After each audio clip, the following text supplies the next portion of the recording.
Hello, and welcome to the Channel of Stories. Dear listeners, before we start the story, please subscribe to the channel and give this video a like and share in the comments where you are from. Thank you. Here we go. I met Daniel in Crete, under a sky too wide and too blue for the life I was living. My husband had booked the trip, a last-ditch effort to remind us that once, long ago, we liked each other. But he canceled last minute. A business emergency, he said. I didn't argue. So I went alone. Daniel was there with 3 other men, all in collared shirts and sand-covered shoes, claiming they were in town for a tech conference. Most days they nursed beers by noon and laughed too loudly at private jokes. We met at a beach bar. One of those places with faded umbrellas and fairy lights that flickered even when it wasn't dark yet. I was nursing a glass of wine, and a loneliness I'd stopped naming. He was beside me before I noticed. We didn't flirt.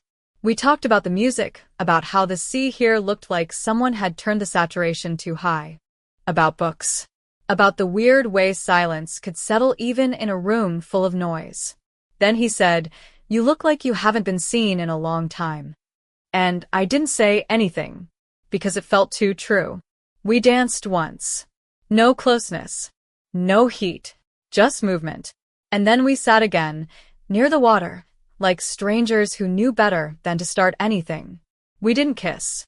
Not that night. But something passed between us. Something neither of us named. Later, we watched the waves roll in, and I asked him if he was happy. He didn't answer at first. Just stared out at the horizon. "I think I've forgotten what happy feels like," he said finally. "What about you?" I told him I wasn't sure. That sometimes I dreamed of silence, but the kind that comes with peace, not emptiness. The way he looked at me then, it was like he saw every piece I'd tried to tuck away for years. And suddenly, I didn't want to be invisible anymore. As we parted that night, he touched my hand briefly. Not a grab, not a linger. Just a brush of his fingers against mine, like we were passing a secret neither of us wanted to keep. I walked back to my hotel room feeling like someone had lit a candle inside me after years of darkness. The next night, we were both back. More wine. More pretending we weren't watching the door for each other. The crowd was thinner.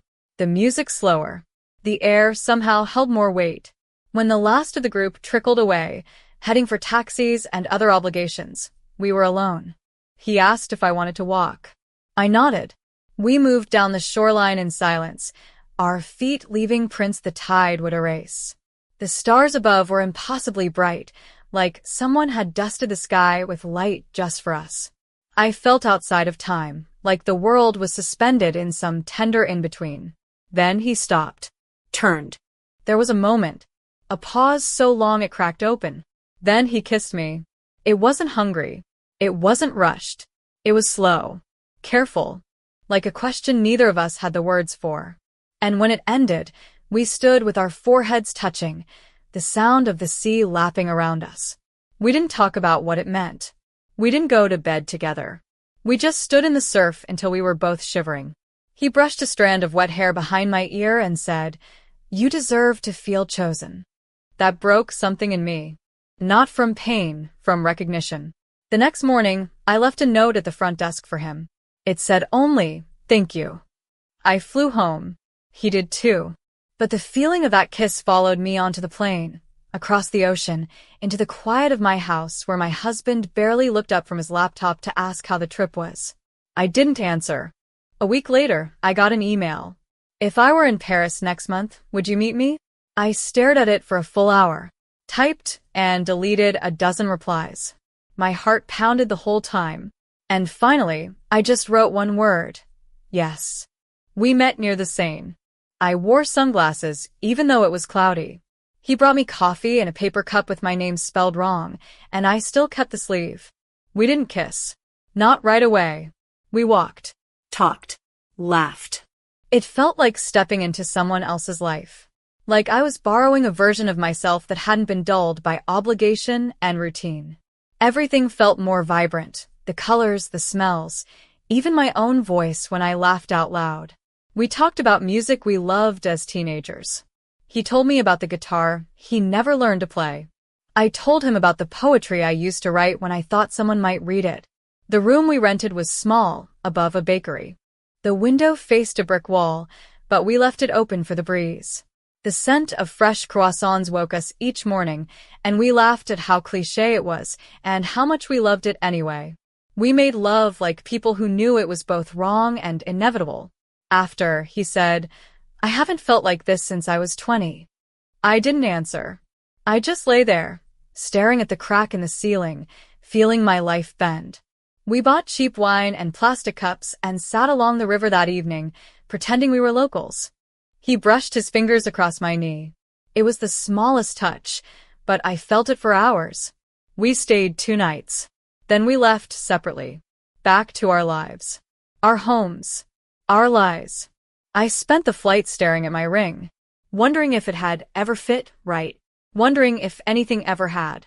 When I got home, I sat in the car for almost half an hour before going inside. My husband didn't notice I'd been crying. He just asked if I picked up the almond milk. A month later, Lisbon. A warmer city. A riskier choice. This time we met in a train station. No hugs. No fanfare.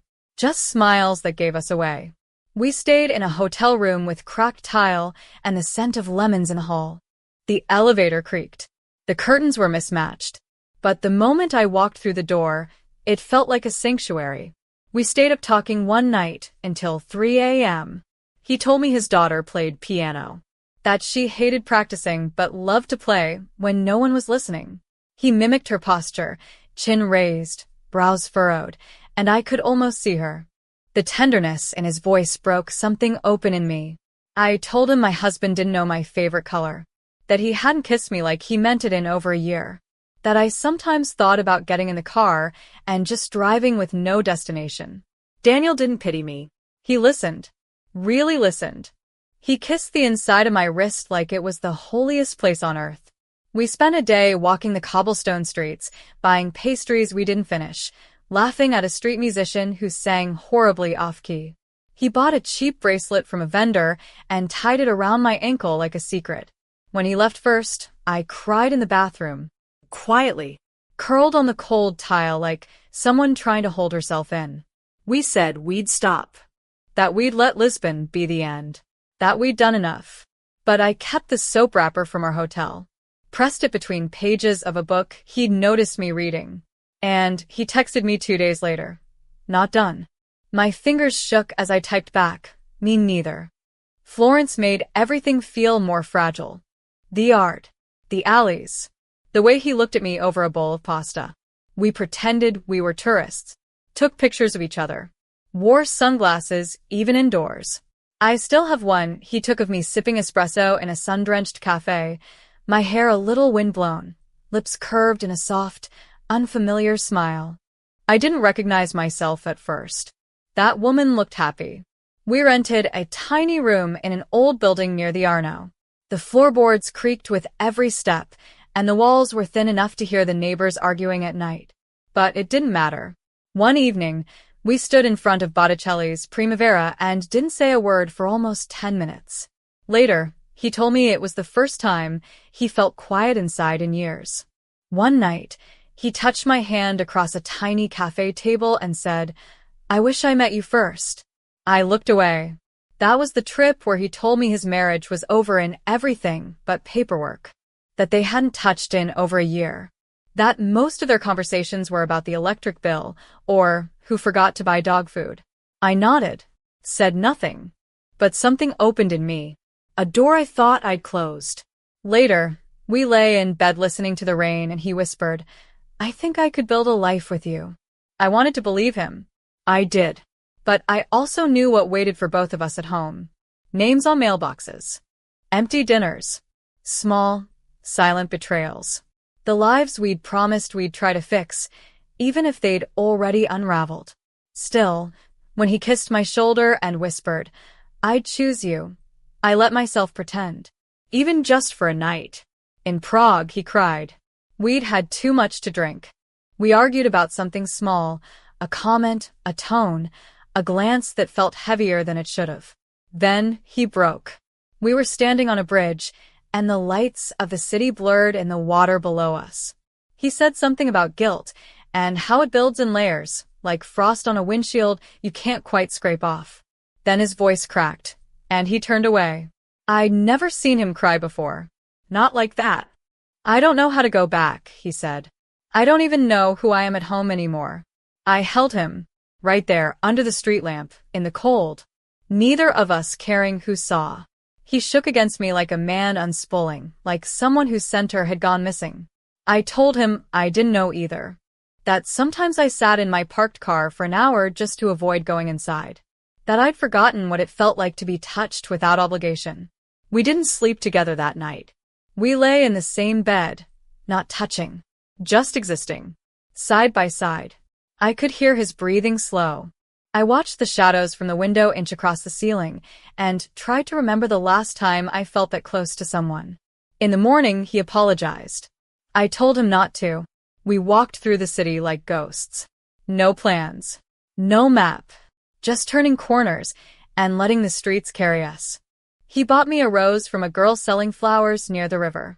I tucked it behind my ear. We stopped speaking in timelines.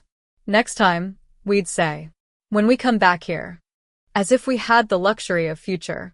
But in Prague, something shifted. Our grief started to live beside our joy. And somehow, that made it feel more real. Madrid was warmer, louder.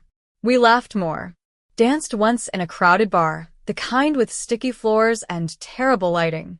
The music was awful, the drinks overpriced, and I've never felt more alive. He spun me in a circle, offbeat, and I nearly tripped over my own feet. We were ridiculous and free. We ate too many tapas. Drank sangria under fairy lights strung across a narrow alley. Held hands openly, the anonymity of a foreign city giving us permission we never had at home. One night, I traced the curve of his spine as he lay on his stomach, half asleep, murmuring about how the ceiling fan sounded like a train. I wanted to freeze that moment, tuck it inside my chest, keep it for all the days when I wouldn't have him beside me. And then, in the quiet of a small apartment we'd rented, I told him I loved him. I said it like a confession, like a truth that had waited too long behind my teeth. He didn't say it back. Not then.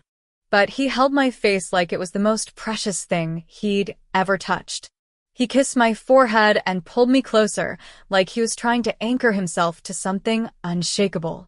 And that was enough. 3 days later, we sat in silence at a bus stop. It was early morning and the city was just waking up. Delivery trucks, slow joggers, a breeze that carried the scent of oranges and oil. He finally said it. Just once. Quietly. I love you too. He didn't look at me when he said it, but I didn't need him to. His voice was all conviction, soft and steady. And everything felt a little less heavy. I wanted to believe that someday we wouldn't have to whisper love in stolen hours. I wanted more mornings. Not just weekends. And for the first time, I let myself imagine it. In Vienna, we almost ended it. The city was elegant, refined, too put together for the mess we were becoming. We walked past rows of perfect windows and into cafes where everything gleamed. It made the cracks between us feel more obvious. We sat in a dim corner of a coffee house, the air thick with roasted beans and things we weren't saying. There were Mozart posters on the walls and waiters in black vests, but we weren't looking at any of it. We made lists. Reasons to stop. Reasons we'd gone too far. He had a family. I had promises I'd made. The collateral was stacking up. His voice was low, rough. This isn't sustainable. I know, I said, but I don't know how to stop. My hands were shaking. I hid them under the table. We both cried. Quietly. Because we didn't want to make a scene. Because even heartbreak in Vienna felt like it needed to be dignified. Then he reached across the table. Touched my hand. Just that. Like it was the only thing keeping him from falling apart. We didn't talk again that day. We wandered the city, eyes on the pavement, occasionally brushing arms. We bought pretzels we didn't eat. Sat in a park for an hour, without saying a word. That night, in our room, he pulled out a book of poetry and read to me. His voice trembled on the first page. By the second, it didn't. I don't remember the lines. Only the way his breath steadied. The way mine did too. We didn't make love. We just held each other. Long, tight. Like we were afraid letting go would mean the end. It wasn't the first time we almost broke. It wouldn't be the last.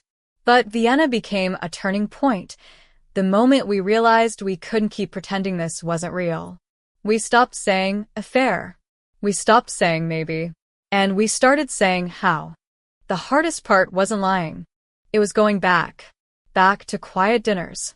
Cold beds. Smiles we didn't feel. To conversations that revolved around errands and invoices and which brand of dish soap was on sale. We tried to stop.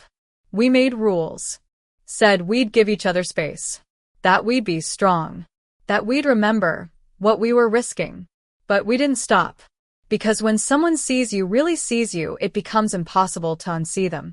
The weight of the double life became unbearable. The thrill had long faded, replaced by something more dangerous. Truth. We weren't chasing fantasy anymore. We were fighting for something that felt like the only honest thing either of us had. And still, it felt impossible. Until one day, he called. I told her, he said. His voice was calm. Almost too calm. It's done. I sat in my kitchen, barefoot, holding a mug of tea I hadn't touched. The world tilted. Not in panic, in relief. Are you okay? I whispered.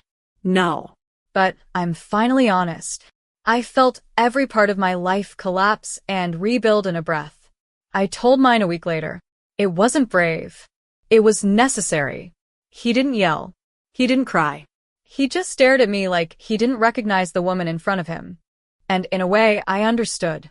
I didn't recognize myself either. There were tears. Silence. Long nights on separate sides of the house. But eventually there was paperwork. Boxes. A new set of keys. Daniel and I didn't run off into the sunset. We waited. A year of lawyers. Tears. Distance. We wrote letters. Sent postcards. Had video calls that always ended with one of us pressing our fingers to the screen. It was the hardest year of my life. But it was also the clearest. And when it was over, I stepped onto a plane with a suitcase and a hope I hadn't let myself believe in for a long time. It took a year. Papers. Pain. Distance. But one day, we weren't meeting in secret anymore. We were just two people, in a small flat in Portugal, drinking coffee by the window, planning groceries. No more train stations. No more whispered names at hotel desks. No more calendars with secret circles. Just mornings. Real ones. He still looks at me like I'm his best decision. Sometimes I catch him mid-sentence, watching me like he can't believe I'm real. I know the feeling. I still reach for his hand like it's the only thing that ever felt honest. The apartment is small, chipped tiles, second-hand furniture, a fridge that hums too loud, but it's ours. And in the evenings, we cook together. He hums. I cut vegetables. We talk about nothing and everything. It's wildly unremarkable and completely extraordinary. Some days, we walk to the beach and sit on the rocks in silence.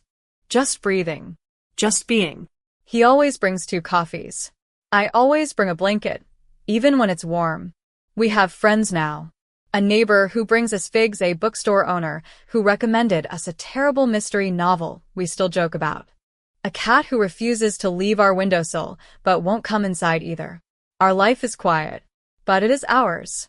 He still kisses the inside of my wrist. I still keep the bracelet he tied around my ankle in Lisbon. It broke months ago, but I tucked it in my drawer. We broke a lot of rules.